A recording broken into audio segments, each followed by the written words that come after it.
নমস্কাৰ আজি ভিডিঅ'টিলৈ আপোনালোক সকলোকে পুনৰ এবাৰ স্বাগতম জনাইছোঁ আশা কৰোঁ সকলোৱে ভালে আছে আজি বিষয়টো হ'ল সিগাৰেটত কি থাকে আৰু আমি এই বিষয়ে কিয় জানিব লাগে আমি কি খাওঁ কি নাখাওঁ হেতু বিষয়ে আমি সকলোৱে সজাগ হ'ব লাগে তাৰ পিছত আমি নিজে ডিসিশনটো ল'ব পাৰোঁ যে আমাৰ কাৰণে কি ভাল আমাৰ কাৰণে কি বেয়া আহকচোন ভিডিঅ'টো আমি ষ্টাৰ্ট কৰোঁ সিগাৰেটৰ যোনটো পেকেট থাকে তাৰ ভিতৰত যোনটো সিগাৰেটৰ ষ্টিক থাকে তাত এপ্ৰক্সিমেটলি 600টা ইনগ্ৰেডিয়েণ্টছ থাকে আৰু এই যেটো সিগাৰেটটো জ্বলোৱা যায় তেতিয়া যোনটো টবেকো স্মোক ওলাই তাত 7000টা কেমিকেলছ ক্ৰিয়েট হয় তাৰে ভিতৰত 69টা এনেকুৱা কেমিকেলছ আছে যোনটোৱে কেঞ্চাৰ কৰিব পাৰে এতিয়া ইমানটা কেমিকেলছৰ বিষয়টো কথা পাতাটো সম্ভৱ নহয় সেইকাৰণে মই কেইটামান কেমিকেলছৰ বিষয়ে আপোনালোকক আজি কম যোনকিটা আমাৰ ডেইলি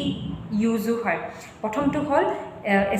এচিটোনটো আমাৰ নেইল পলিশ ৰিমুভাৰত ইউজ হয় ছোৱালীবোৰ এইটো বিষয়ত ডেফিনেটলি জানিব নেক্সট হ'ল এচিটিক এচিডটো আমাৰ হেয়াৰ ডাই যদি হেয়াৰ কালাৰ কৰা হয় তাত এচিটিক এচিডটো থাকে তাৰ পিছৰটো হ'ল এমোনিয়াটো এটা হাউচ হোল্ড ক্লিনাৰ যোনবোৰ আমি ঘৰত চাফা কৰিবলৈ যোনবোৰ কেমিকেল ইউজ কৰোঁ তাত এমোনিয়াটো থাকে আৰ্ছেনিক এটা ৰেড পয়জন হয় বেনজিনটো থাকে আপোনাৰ ৰাবাৰত আৰু যেতিয়া লাইটৰ যোনটো ফ্লুইড থাকে সেইটোত বিউটেইন পোৱা যায় বেটাৰীত যোনটো এচিড থাকে তাত কেডমিয়াম পোৱা যায় এটা গাড়ী যেতিয়া ধোঁৱা ওলাই গাড়ী ইঞ্জিনটো ষ্টাৰ্ট কৰিলে যেটো ধোঁৱা ওলাই ফিউম এক্সস্ট তাত কাৰ্বন মনক্সাইড পোৱা যায় আৰু সেই কাৰ্বন মনক্সাইডটো একে টবেকো স্মোকটো থাকে তাৰ পিছত হ'ল ফৰ্মেলডিহাইড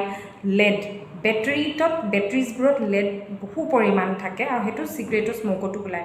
নেপথালিন ৰকেট যেতিয়া স্পেচলৈ পঠায় তাত যেটো ফুয়েল ইউজ হয় হেতু মিথেনল তাৰপিছত নিকোটিন এটা ইনসেক্টিসাইড হয় ৰাস্তা বনাবলৈ যেটো কোল আৰু টাৰ ব্যৱহাৰ কৰা হয় হেতু সিগাৰেটৰ স্মোকত থাকে টলুইন এটা হাউচ ঘৰ পেইণ্ট কৰা এটা ঘৰ য'ত পেইণ্ট কৰে তাতে যোনটো কেমিকেল থাকে হেতু টলুইন যোনটো আমাৰ টবেকো স্মোকটো পোৱা যায় এতিয়া আপোনালোকে গম পালে যে কেনেকুৱা হাৰ্মফুল কেমিকেলছবোৰ আমাৰ সিগাৰেটত থাকে ৰেড পয়জনৰ পৰা ষ্টাৰ্ট কৰি বেটাৰীত পোৱা কেমিকেলছলৈ এতিয়া মোৰ কথা আছিল আপোনালোকৰ আগত এইটো বিষয় ৰখা এইটো আপোনালোকক এৱেৰ কৰা সজাগ কৰা তাৰ পিছত আপোনালোকৰ এইটো ডিসিশন হ'ব যে আপোনালোকে এইটো খাব লাগে নালাগে কিমান খাব লাগে কিমান খাব নালাগে সব বস্তুৰ এটা পৰিমাণ থাকে সেই পৰিমাণটো ওপৰত যদি যায় ভাল বস্তুটো বেয়া হৈ যাব পাৰে যদি ভিডিঅ'টো চাই ভাল পাইছে তেন আপোনালোকে সকলোৱে এইটো ভিডিঅ' শ্বেয়াৰ কৰিব লাইক কৰিব আৰু মোৰ ইউটিউব চেনেলটো সাবস্ক্ৰাইব কৰিব সো দ্যাট নেক্সট ভিডিঅ'টো আহিলে আপোনালোকে সকলোৱে আগতে গম পাব ধন্যবাদ